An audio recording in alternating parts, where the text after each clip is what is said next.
Hello and welcome back to Creepy Cutie Crafty. Welcome back to yet another crafting video with me, Heather. Hi guys, how you doing this week? So it's horrible and grey and wet out here in jolly old Blighty. So I'm getting on with some quiet stitching indoors under a blanket. Now you saw me do the other part of this last week or the week before. I was doing some stitching and adding these bits and pieces together. But I thought I'd come back and do the second one here and show you what I was getting up to. Now with the first one, what I did was I did some little stitches going down along here to attach it, but for this one I haven't, because I want to do this one entirely by hand, well, sort of slow stitching type thing. These are going to be a couple of little book bags and sort of very late Christmas gifts because of all the stuff that happened over the Christmas period, so I'm still playing catch up, I'm afraid. But this is made from some panels using some shibori dyeing techniques that me and Squinks tried out last year. That's the longer side, and I've got the shorter side here that you can see all these different little patterns on. Didn't have quite enough for here, but you know, I've just doubled it up there. This is some of the horse's tooth type shibori patterns, and that's where you do like 2 rows of stitches right next to each other, and then you sort of put it tight and it creates this pattern. And we were trying all kinds of things, not technically correct shibori patterns. We were just having fun and creating whatever could be created. But yeah, if you haven't had a go at it, I definitely recommend it. And that is sewn onto the back of a pair of my old pajamas. This is not stretchy, so it's nice and firm, but it's got to the end of its life, and I'm just making sure that I use up what I have. It has been cleaned, don't worry about that. But yeah, so for the previous one I was keeping the stitching to a minimum. This one I'm going to go a bit heavier, and I'm going to try and have a go at doing some Kantha or Kantha stitches. I can never quite work out how to pronounce it. I think it's Kantha, but I don't know. But basically it's a decorative stitching technique that uses a running stitch and then occasional chain stitches to create a pattern. I've seen a few people do it. It's quite a popular way of simply decorating things, decorating fabric, but I've decided to go with a sort of contrasty thread, which I think is going to look quite nice against that. Yeah, I was watching again Creating Craft with Christine last week, and we were talking. She was talking about how she and some others are setting up a variegated thread anonymous group, and I'm definitely in need of variegated thread anonymous, because I love using variegated thread because I like the randomness of it, and I think it creates some lovely sort of shimmering effects. But I'm doing my usual thing of I've tied it all up onto a bobbin down there, and I'm going to just divide it into 3 strands, 2 lots of 3 strands, as you can see there. Because the whole strand is 6 strands. And then what I normally do is I utilize gravity by pulling it up like this, and you can't see it because I'm above the screen, but I'm pulling the threads apart. I'll show you that a bit more. So you can see I'm pulling it apart there, pulling it up, letting it untwist itself as I pull it down, and then I've got my 2 separate strands of 3 threads, and then I'm just going to put one of the three strands around here, so I know that bit's already separated. And I've got the other one on this side, which I'm just going to snip off. And I found this is the best way of doing it for me. I've sort of tried cutting both off and then pulling it through, and then, because some people, what they do is they pull off the whole length, cut it, and then separate it, which sometimes I've done, but I find it gets very tangly. This is the way that seems to work best for me. I'm not saying it's the correct way, I'm just saying this is the way that I've kind of taught myself how to do. And it works okay for me. And then try to get myself going through. There's a bit of fluff on that needle. Let's get rid of that. But yes, and see if I can get my needle through there. Bought myself some new needle threaders because the one bit of kit that I need is a needle threader that doesn't do that. It's frustrating because I can't see very well anymore. My eyes are no longer as good as they once were, but needle threaders are created so flimsily as you just saw, that they fall apart with barely any effort at all. And even if you're holding onto the wire rather than onto the body, they still come undone. It's very frustrating. I've not found a very hard wearing, well, I have found a very hard wearing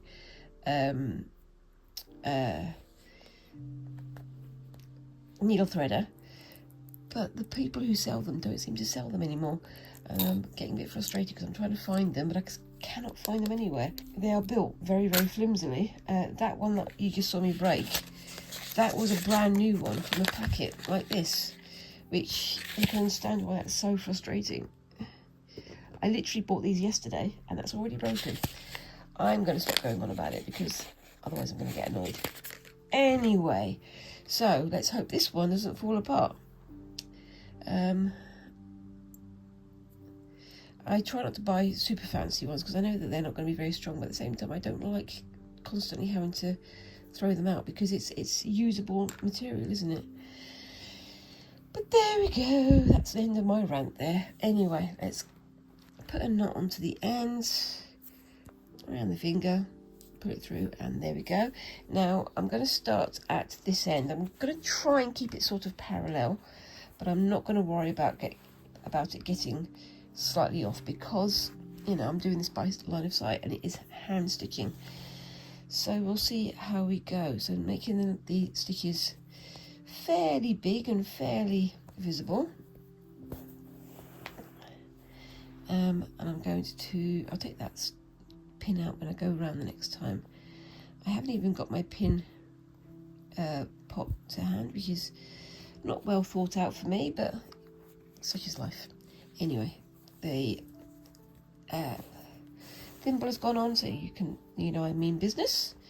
And yes, so keeping the stitches roughly the same length, but again, I'm doing this by sight. I'm not doing it by measuring, and I'm not going to, draw lines and things on my work because I don't want to. I want to keep it nice and, handy. A bit like Sashiko is going to try and pull itself tight, so just pull it through like that. Yeah, I mean, these stitches are very, very similar to sort of Sashiko stitches, but there are some key differences. But either way, they're very nice. It looks simple, but it's one of those things where the simpler you make something, the less places there are to hide your errors. So you've got to make sure that you're keeping on the ball, keeping your eye on what's going on, and not letting your mind wander too much. It's a kind of therapeutic because you let your eyes focus on the stitches rather than on whatever else is going on. And my gosh, isn't there a lot going on in the world right now, folks? I do try not to speak about politics too much on my channel, or about world events and things, because there's so many crazy things going on. All I can say is I just hope you guys are all keeping safe. It's yeah, less said about that better right now, because this is not a political channel. I know I do get on my soapbox often enough, but I just don't want to on this occasion.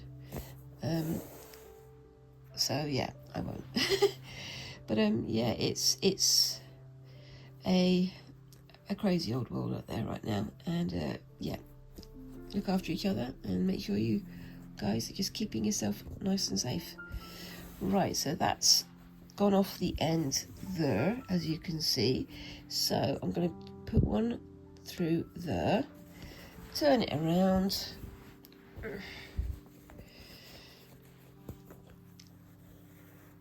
and then I'm going to, oops, that is all floopy under there. I'm going to do a little quick stitch into there.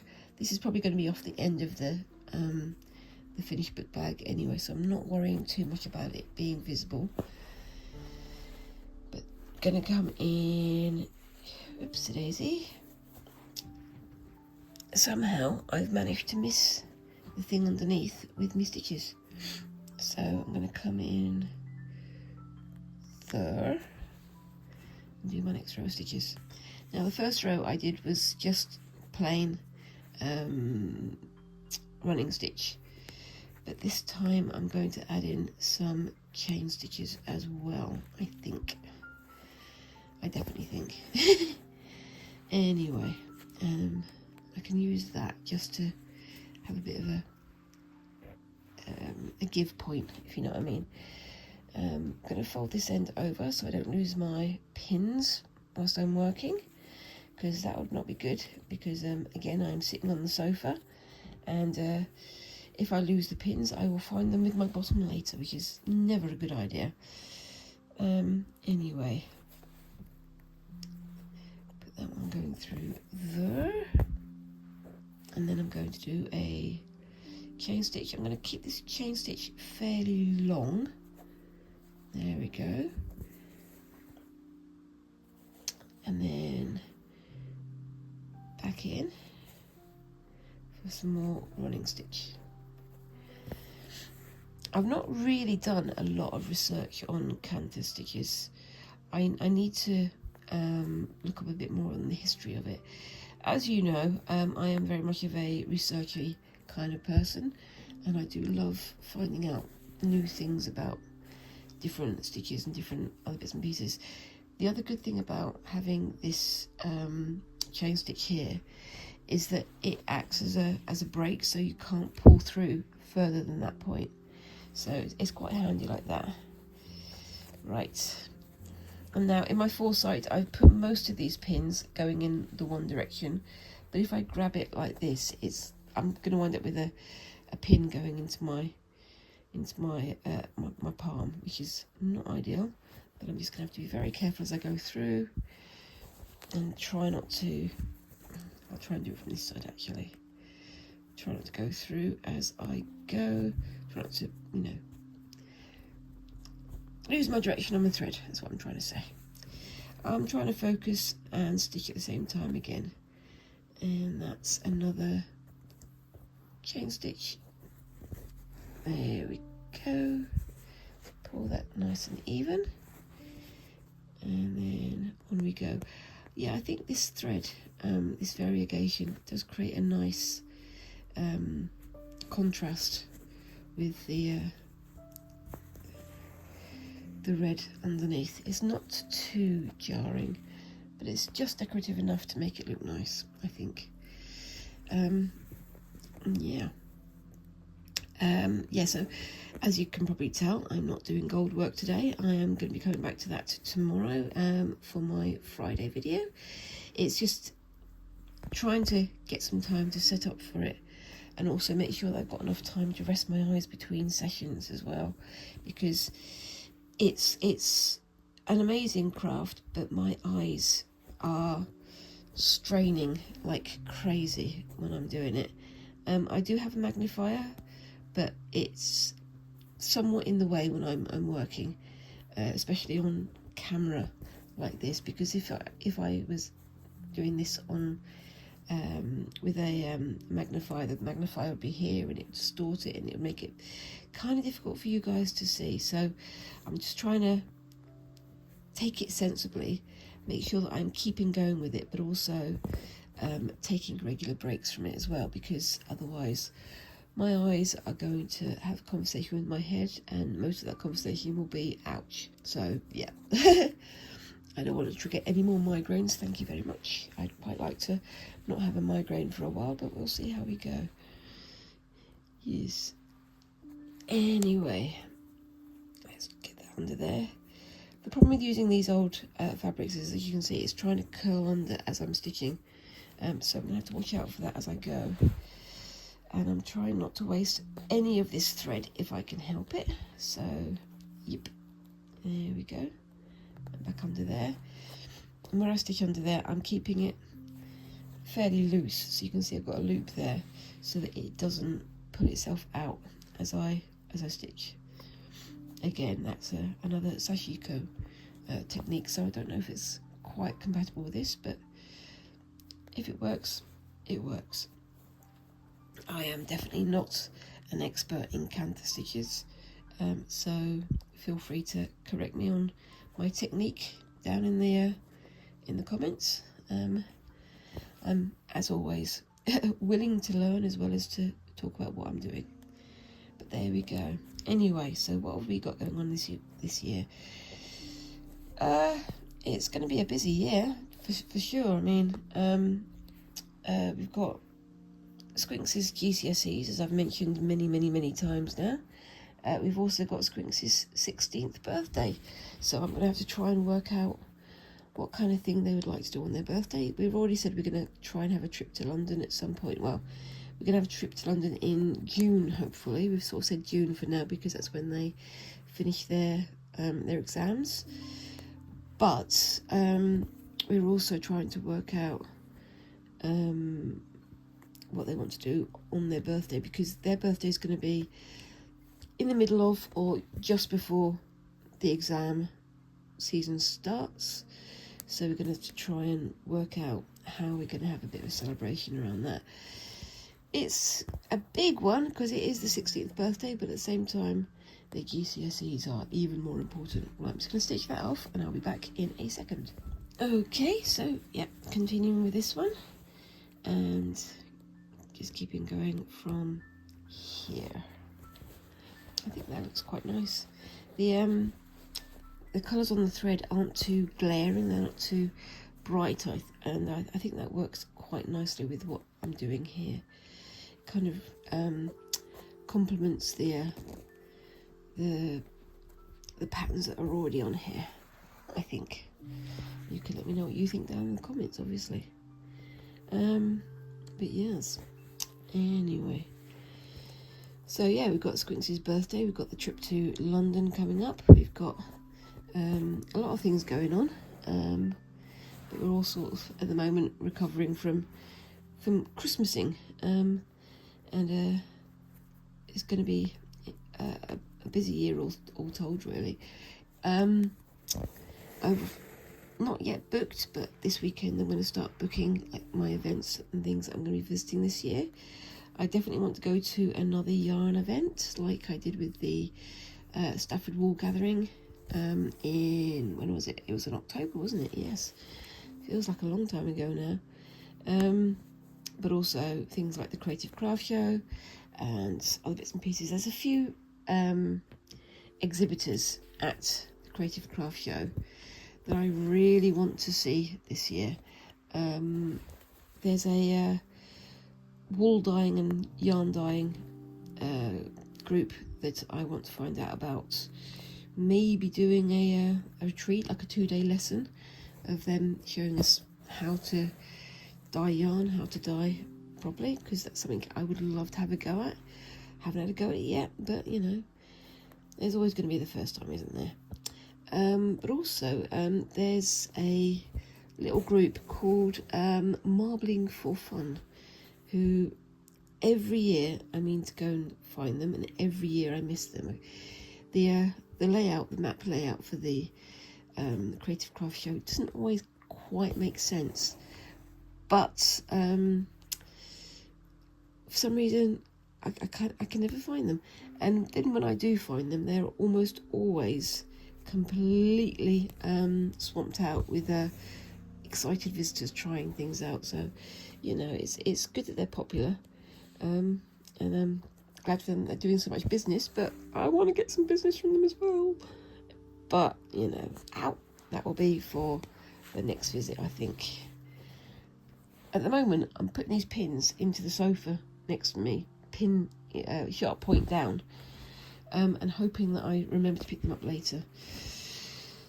If I wind up sitting on the pins, I'll let you know and you can have a good laugh at me.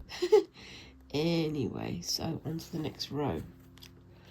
You can see how it's quickly coming together, but I like that. I think it's a simple decoration. I think it's quite nice. But yes, anyway, what else have we got going on? Yeah, there's been a lot of talk again on YouTube this week about AI. There's quite a few creators, artists and makers and other bits and pieces like this talking about their experiences with AI and things. And a few people have pointed out that there's an awful lot of AI images used to sell products that could never actually work. I think it was Christine, actually, from Creating Craft with Christine, who mentioned that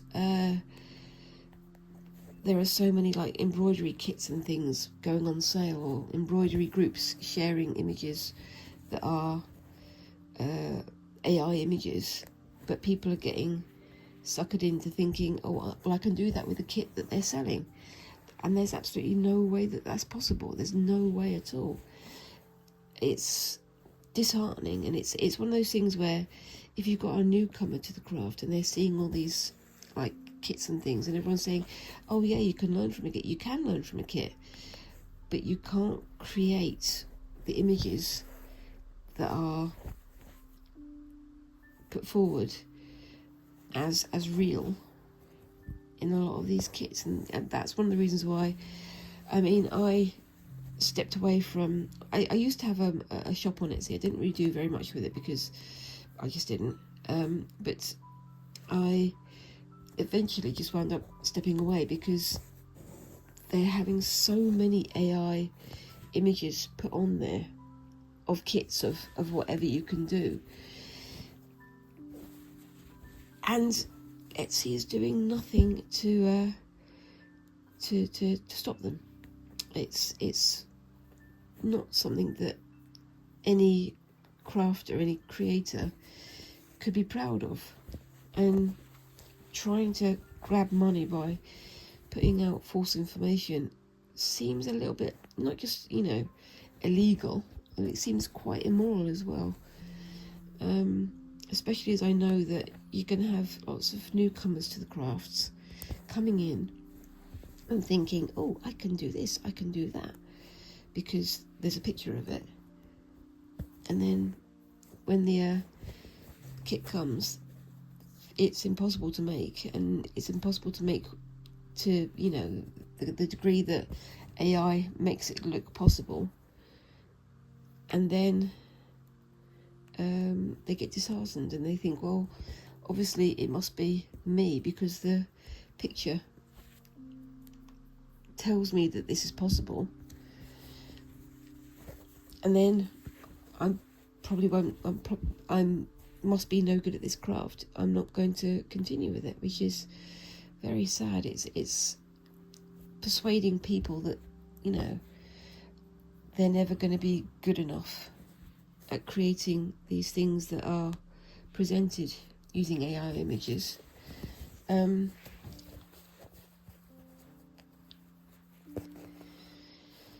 then they never pick up a needle or thread again. I've seen it also with crochet groups, and again, this was back when AI was sort of newish. You'd get like loads of pictures of old grannies and things, older women,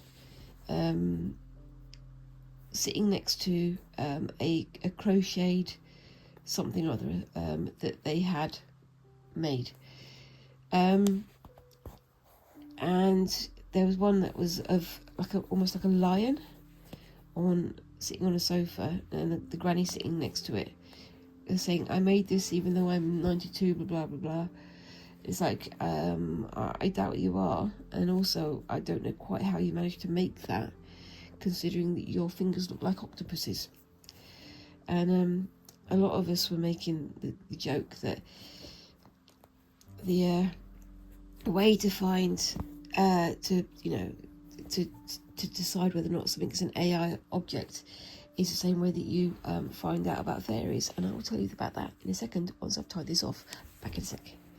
Okay, so I'm back, and we were saying back when AI was sort of brand new, because when the AI first came out and we had these things like DALL-E and things like that, I was like, yeah, this is interesting. I think AI art can be art.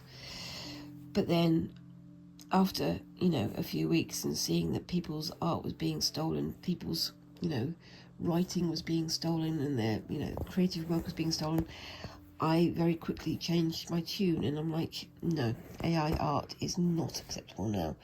Generative AI that steals people's work and is used to disenfranchise people from various crafts, I just don't accept it. Yeah, the joke that we were all making was that if you're trying to check whether or not something is AI art, is the same thing that you would use to check if something was a fairy. I'm a Terry Pratchett fan, as you know, and in his books he talks about the elves, the lords of the ages, and all that sort of stuff. And we were all sort of saying, well, you know, with fairies, it's count the fingers, count the teeth, and if it doesn't look right, then it's AI or it's a fairy. It's not real. It's a glamour. So yeah, it's not ideal at all. I mean, I was watching Jazza, who's if you don't know who Jazza is, he's a very big YouTuber, very big creative YouTuber who does a lot of art exploration as well as other sort of. For a long time, he was doing sort of crazy gags and things like that, like challenges and things to try and boost his ratings and stuff. Which, you know, he's got a team of people working for him, so he's got to make sure that he gets those view counts and the subscribers and things like that to make the money to support everybody. But unfortunately, that means that you're more of a not a slave, but you're more of an adherent of the significance of viewing counts and the algorithms and so on and so forth, which is unfortunate, because then you start getting more and more distance from the creative part of being a creator, which is frustrating. But I can understand it. And I know that an awful lot of YouTube channels have to chase the algorithm, because otherwise they don't get paid. Otherwise they don't have the money to live their lives, do they? And it's quite funny, because I mean, I keep saying it's quite funny. In a lot of channels, there's people who use Patreons and things like that, and I've considered doing that, and I might do that in the future. But at the same time, I don't know if I'd feel comfortable doing that. However, as I've said before, I would really like this to be my full-time job, because I do love crafting. I do love making stuff, but I don't have a huge amount of time, which you guys already know. And whatever time I do have, I have to sort of scrape back after having migraines or having colds or having other big events going on that just make it impossible to catch up whilst I'm still at work. But yeah, it's something that I understand very much, though, because if you've got a full slew of people working for you, you've got to support them. You've got to make the decisions that help people to keep their livelihoods. However, I don't think I could ever do that. I've said a couple of times that if I got big enough and I started earning money, maybe I'd employ somebody just to do my editing for me. But then that would be somebody who would be a full-time editor and probably having jobs from other people as well, which, you know, it's going to have its own nest of issues, isn't it? It's going to be an interesting one. But then again, maybe they'd edit my videos a lot better than I do, because I'm no video editor, but I do edit some of my shorter videos, and I do edit my things like my shorts and so on. Yeah, we'll see how that goes in the future. See if I can get my subscriber count up to 1,000. I'm very close now to 1,000 followers, which I didn't ever think I was going to get to, which is surprising. So hi guys, thank you for subscribing, and thank you for joining me on my little nonsense chats about whatever pops into my head. But yeah, it's a bit slower going on this bit because I've got 4 pieces of fabric to go through, because this is folded, and then you've got the fabric underneath, and then you've got the backing fabric that's holding it all together. But it's looking good, I think. I'm hoping to get this all finished in today, so I can do a photograph for you for the end of the video. So as usual, keep your eye out for that. But yeah, and I'll be getting back on with the gold work tomorrow, so that I can catch up with that as well. But yeah, so I mean, talking of my shorts, I've been having a go at some things that are a bit more challenging for me, and trying to create new things. So what I normally do with my shorts is I go onto my iPad, my very old, very clunky iPad, and I go onto a pattern design program that I have on there called Amaziograph, and I try to create patterns and so on, but I'm trying to create them using more than just basic functionality. I'm trying to let my artistic side flow. I'm trying to use my creative side for more than just line work and line art, although I do, you know, sometimes do just plain line art. But then I'm also trying to remember to get my patterns, my designs, onto Spoonflower, which is a sort of a pattern sharing website where they sell patterns and designs on fabric for like fat quarters and things, but also onto wallpaper and things. So I think that could be fun. But I've just got to make sure that I get the time to catch up and put more on there. Anyway, I'm going to draw this to an end there, and come back in a minute for the next part of today's video. So I am trying at the moment to split these videos into 2 parts, so that I'm not just doing the one thing all the way through. Yeah, I'll be back in a second. See you in a bit. Okay, so I'm back, and as you can tell, I'm back on the pin loom again. Still creating some relatively simple squares for my little scarf project.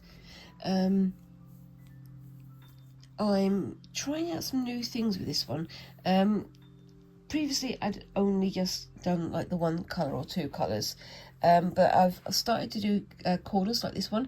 This is done with a different technique that I'm going to try and show you on Friday. There was one that I did last week as well, which turned out pretty well. And then yesterday I made this, which is something that I'm quite pleased with how it turned out. It was a bit tricky, as you can see. I've got a few lumps and bumps here and there because I did lots and lots of like snipping and redoing. So basically I would do this bit and then I'd snip it off, tie it off, and then go on to the next one. But that means I've got lots and lots of loose ends. And then also what I've done around the edges, I've got the chain stitch there, and then I did like a sort of double back stitch. So running stitch going one way, then running stitch going the other way, and I think that's worked quite well. But I really like how this looks using those different colours in there. I do like that sort of grid shape to it. And it's still fairly loosey-goosey because I didn't use very thick chunky wool, and I've not been using like 4 or 5 strands twisted like I have previously. However, I have been doing some more on this one. So I've got some yarn from the bundle that I managed to untangle last week, and I'm doing that one. That one I'm mixing up with this one. As you can see, this one's a thinner yarn, this one's a thicker yarn, so I'm doing less twists with this one. So I'll show you what I'm doing here, and I'm trying not to snip any of them this time. I'm just going to keep going straight round and see how we go. So with this one, because this is the chunkier yarn, I'm going to come in and I'm going to do 1, 2, 3 twists on there, and then bring it back onto there. And then this one is going to swap over on this side. Hope you guys can see that. So I've got this one at the front before, now I'm putting it at the back and swapping it over this one to bring to the front, so that I don't mix up my yarns as I'm working. Going to do a quick twist around on the outside like that, so that you can so that it gets the yarn a little bit more tidily together. Then I'm going to come in here. This isn't a technique that I've seen anybody else do. It's me making stuff up again, so I'm pretty sure that someone out there is going to go, that's all wrong, but you know what, I'm experimenting and I'm having fun doing it. 5, 6 and 7. Like I say, this is the thinner yarn, so I'm doing more twists on it. I'm not pulling it super tight.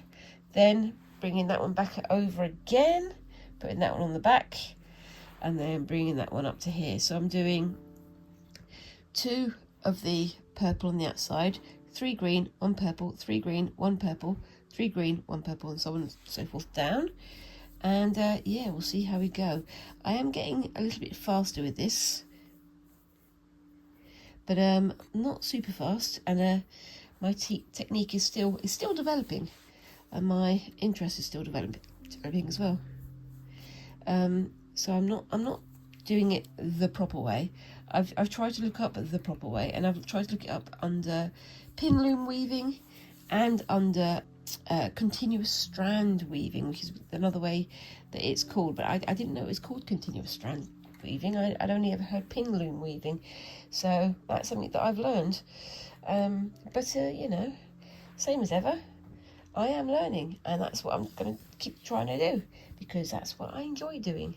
But yes, I'm not looking for the proper way of doing things. I'm just looking for the way that I enjoy the most. So that comes to there, up it comes to here. 1, 2, 3, 4, 5, 6 and 7, and then back down again, and this one comes up to the 4 again. Oops a daisy, and then that goes up to there. I'm being a bit daft here because my husband very kindly went to Aldi. I don't know if you guys know that place. It's a very cut price shop, and he got me one of these So Crafty yarn bowl, and it's just in there. Picked it up for me. It's only a small bowl, but a small bowl is all I'm going to need. Excuse the noises. And it's a simple yarn bowl, so I'm going to try and use that for my next one, but because I'm using 2 yarns at the moment, I'm going to just hold on to it for the next time. I think I'm probably going to wind up changing my mind in 20 minutes and putting everything in there, but we'll see how we go. So 1, 2 and 3. Yeah, Aldi quite often has yarn events, and they do some good yarns and things that you can just grab for not very much money, but also they seem to be quite hard wearing. They seem to be quite useful. So if you're a beginner and you want to get some equipment to try out different crafts, maybe going to Aldi would be a good idea. I don't know, I'm still learning. I do see some other YouTubers, especially greater yarn wizards than me, saying they look forward to the Aldi yarn event or the Aldi crafting event. I've not really made the most of it, but maybe I will next year. 4, 5, 6 and 7 and a bit. And then I'm going to bring it around this way. I'm going to do a little bit of a twisty twist there, just so that we can have those working together on the corner.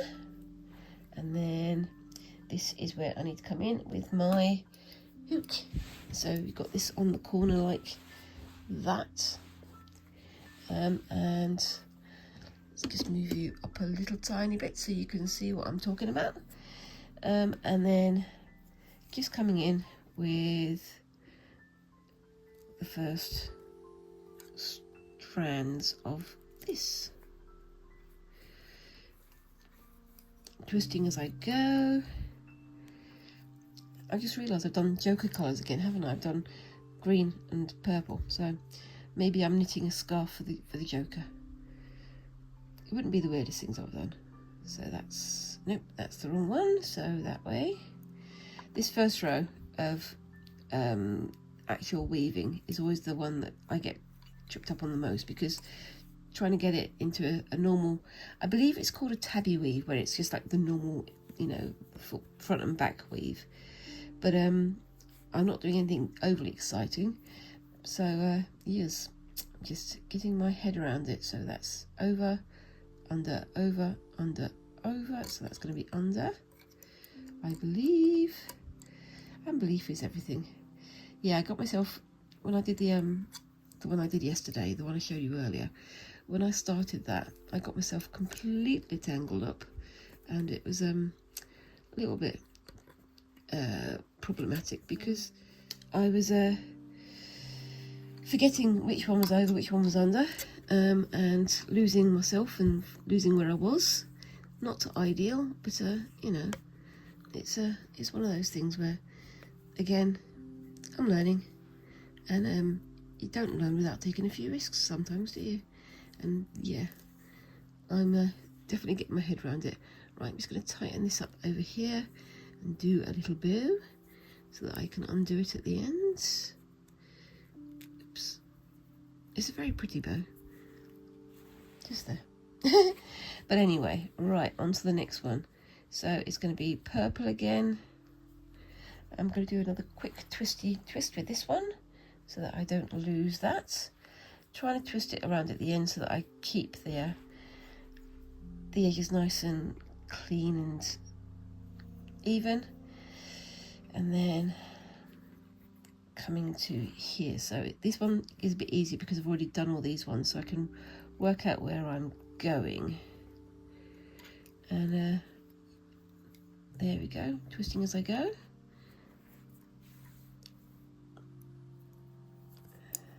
And this is where I stop talking because I'm concentrating. But yes, I think it's looking pretty good. And we'll compare this in a minute with what I did yesterday, and we'll see if there's any improvement. I hope there's some improvement. Oh, you see there, not focusing. That's my problem there. I've done 2 over when there should be 1 over, 1 under. But there we go.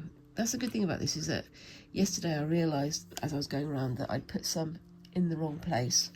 So I just unhooked it on the end, pulled it back through, and then wound it back through again.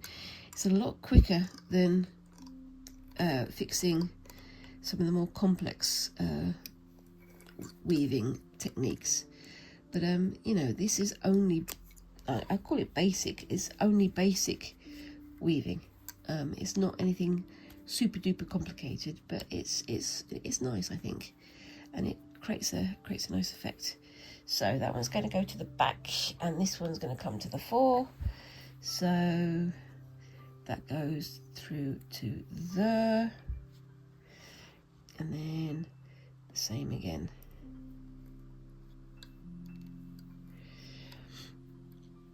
I have done some weaves with variegated, or, you know, contrasting colours. Not variegated, they're all the same colour. But I've not done it in a pattern like this. So it's going to be interesting to see how this one turns out. But yeah, it's fun. It's still a fun process. It's fun to learn how to do this. Anyway, so yeah, I mean, as I said earlier, we've got lots of stuff going on this year. I'm starting to get my list of events together. I'm going to start booking them all this weekend. So I've got my year planned out, and hopefully I'll be avoiding the migraine fairy too often. But it's going to be fun because, I mean, I keep saying it's going to be fun. It is going to be fun. I do enjoy going to these events and things because I've enjoyed finding new crafts and getting to know new people. And also, I'm going to start this year to take my bag. So I've got my mishmash bag, and I've got my pin woven bag that I'll be taking with me to these things. So see how people react to those things. Not that I'm, you know, being a completely heartless marketing type ploy. It's just seeing how people react to other people's work. And it's always fun when you go to events like that, and you see people wearing things that they've made themselves that look so fabulous. They look so good. I remember last time I went to the Creative Craft Show, I was on the moving walkway through the NEC, because it's a very big area. There's lots of moving walkways going between the different areas, the different sort of exhibition halls. And there was a woman wearing almost like a tracksuit top, but it was made using like triangular patchwork pieces, and you know, it was beautiful. I think it was like yellow. No, it was mostly purple with a little bit of blue, but it had like little splashes of yellow and peach colours all over it. And I wanted to stop to talk to her for a bit longer, but I was already on my way out by then, unfortunately. But it's always great to see what people have made. And you know, if you're going to go to an event like that, why not showcase the things that you've done? Because it's a good way of finding your people in some ways, isn't it? So, you know, you're not advertising your presence, but you are letting people know that you're there and that you've made things of this style or in this type.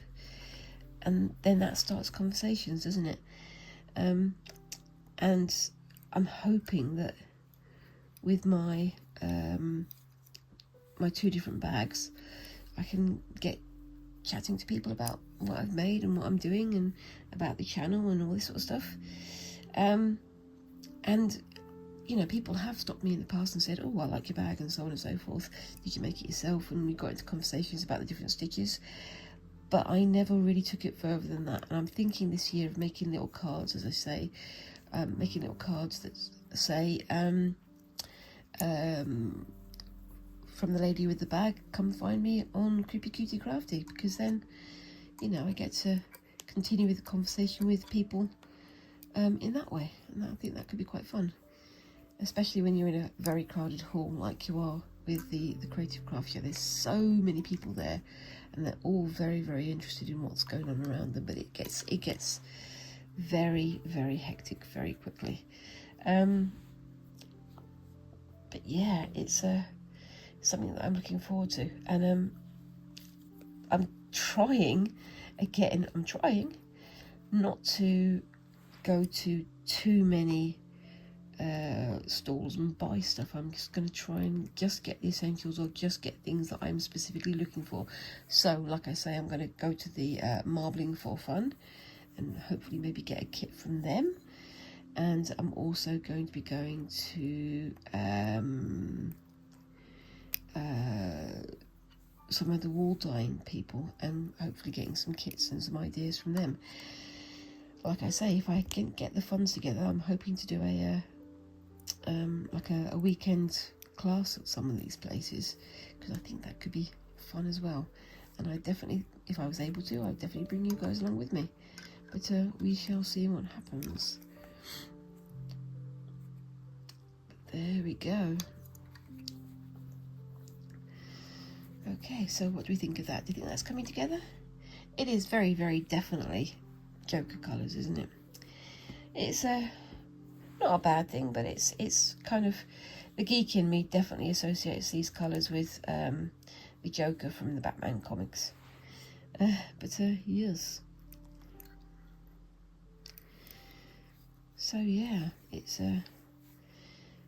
going to be a year of all changes, especially with squinks and things. Well, squinks for squinks. It's also possibly going to be a bit of a year of changes for myself. I'm still working at the museum that I'm at, and a few years ago, when it was Mary Anning's birthday, I did a little talk about Mary Anning on the day of her 200th birthday, I think it was. But it didn't go very far for various reasons. But now that we're in a new year, my museum is now looking for suggestions and ideas for things that we can present. And this year we're doing a dinosaur and fossil special. And people are asking for, stuff that they could present about and talk about. And I was working with my colleague over there. When we did the Mary Anning thing, we did quite a bit of planning and things for it, but for various reasons, as I say, it didn't get very far because of, reasons beyond our control. But we're really hoping that this year we can do a more in-depth celebration of Mary Anning's life. Now, if you don't know who Mary Anning is, again, I'll put the name up on the screen here somewhere. She was a woman from a very, very poor background in the early 1800s who lived in Lyme Regis. Now, you've heard me talking about Lyme Regis a few times. It's an absolutely beautiful place, and it's on the south coast of England, and it's part of what we call the Jurassic Coast. And the reason why we call it the Jurassic Coast is because it is absolutely chock full of fossils. And Mary Anning lived there as a very, very poor person. Her family was not destitute, but they were very, very, very poorly off for various reasons. But she was fascinated by the fossils that she and her family would go and collect and sell to tourists and things coming to visit. And she became extremely knowledgeable on fossils and on all the different creatures that she found. There are some very, very surprising bits and pieces about her story that, even beyond the fact of, poor woman in a very, how should I put it, very misogynistic era, a very chauvinistic era at least, becomes an expert. But unfortunately, because she was poor, she couldn't really defend herself against the people who were coming and visiting her, finding out all that she knew about the fossils that she was collecting, and then going home and publishing her work as their own findings. So, you can imagine that in the modern era, that would be completely unacceptable. However, that's just how it was done then. And people have been arguing, well, people were finding fossils and handing them into experts from, canal digging and things like that. But in this case, Mary Anning was doing all the cleaning of the fossils to museum quality. In fact, there's at least one very, very large and very, very famous fossil in the Natural History Museum, which was one that she personally cleaned. And all of her findings, including some of her own drawings, were being published as the work of men who were in the London Geological Society, because fossils back then were not seen as a separate thing. They were seen as part of the Geological Society and the geological learning. But her work was basically, she was well known for being very, very knowledgeable about what she was talking about, in so much so that even the chief lecturer on geology at Oxford University used to come and visit her over the Christmas period, because that's when most of the rockfalls in Lyme Regis would happen, because of cold weather and rain and snow and things. And it's from her talks to him, through letters and correspondence, that we now know about coprolites, which is fossilized dinosaur poo, which, it sounds weird, but is another absolutely fascinating little facet of of the story, of fossil history and dinosaur history. But yeah, I mean, you can imagine how galling that must have been, seeing all these famous people putting their findings in newspapers and in scientific journals and things, and yet she's reading her own words being spoken back to her. I mean, the guy that I was talking about, the chief of geology at Oxford University, that was a guy named William Buckland, and he became very famous for his research on coprolites and the fact that he named them and so on. And yet most of it was from Mary Anning's learning and Mary Anning's talks with him and Mary Anning's conversations with him. In fact, the letter that she sent to him, where she first suggested that this stuff was dinosaur feces, that was bought by a private collector a couple of years ago for several £100,000, and hasn't gone to the people at Lyme Regis who would really like it to be part of their heritage. That may have changed since I last read up on it, but it is a very big, very significant thing that is being somewhat minimised by the establishment, the received wisdom of the United Kingdom, I suppose. But her story and her work is really interesting, and it's really nuanced as well. It's not just based on her work. There's a lot that she did that has remained sort of unaccounted for because it was done in other people's names, which is a big shame. But times are changing, and she is starting to get a lot more recognition now, so thank goodness for that. But yeah, this is starting to come together quite nicely. Let's just push these back up again, and yeah, I think I'll be signing off very soon, so I can get this uploaded, and I'll be posting a picture of this at the end as usual, so you can let me know what you think of it down in the comments. So let's see if I can get to the end of this little bit of weaving first. But yeah, I'm very much looking forward to doing that little talk, because Mary Anning's been a bit of a bee in my bonnet, I suppose you could say, for a good long while, and I'm trying not to give too much away because I want you guys to read it for yourself and find out all the surprises in her story that I found out.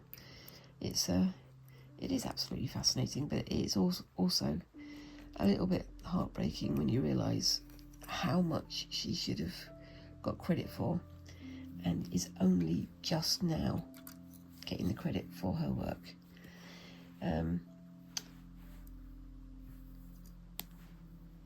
But that's just how it goes. That's how it went in the past, because nobody ever steals work from female scientists anymore, do they? Yeah, I'm gonna get off that soapbox pretty quickly, because that could get into a long and drawn out argument with nobody, with whoever's listening to my videos, very, very soon. But it's gonna be fun, and yeah, like I say, look her up for yourself. You'll find out her story for yourself, and I'm very glad now that she is starting to get more recognised for what she did. It's just a shame that it's taken 200 years. But yeah, there we go. Anyway,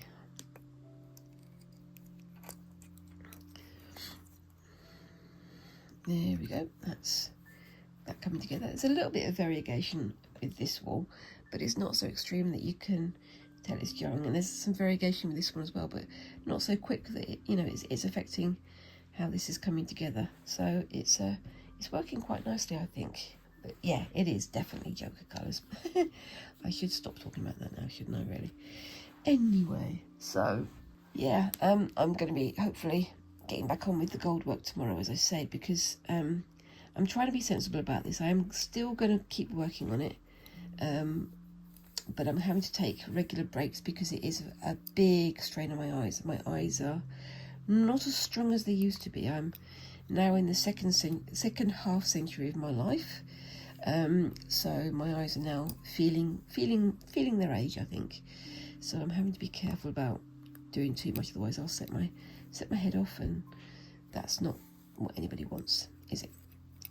But yeah, it is going well though. I really do like how it's looking, and I'm looking forward to sharing some more of it with you guys tomorrow, as well as some more of this, I think. So yeah, and I'm going to be showing you hopefully how to do the triangular weaving that I showed you earlier.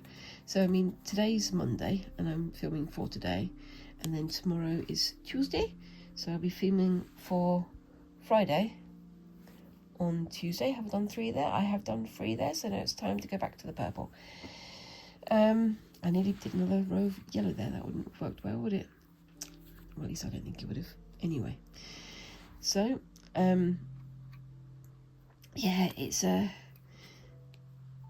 interesting trying to get my schedule worked out. Like I say, I used to do much more heavily edited, shorter videos, but that just meant that I couldn't release videos as regularly as I wanted to, and I want to keep the conversation going. I want to keep the interest going in what I'm doing. So I've tried now to do 2 mostly unedited videos. There's a little bit of editing where I have to thread needles and things, or if I start coughing, which I've had to do a few times. But I'm trying to keep it as pared down as possible so that I can get videos released more quickly. If, of course, I had the money to afford to pay for an editor to do my editing for me, they would be better edited. But at the moment, it's just me on my own. So yeah. Anyway, as I've been going around, I've been trying to twist the yellow and the purple in with itself, so you can see there as I've gone around, and that should help to keep it a bit tidier when I come to winding it up at the end, when I come to sticking up the end. So I'm going to do the same as I did with the other square, and I'm going to do a combination of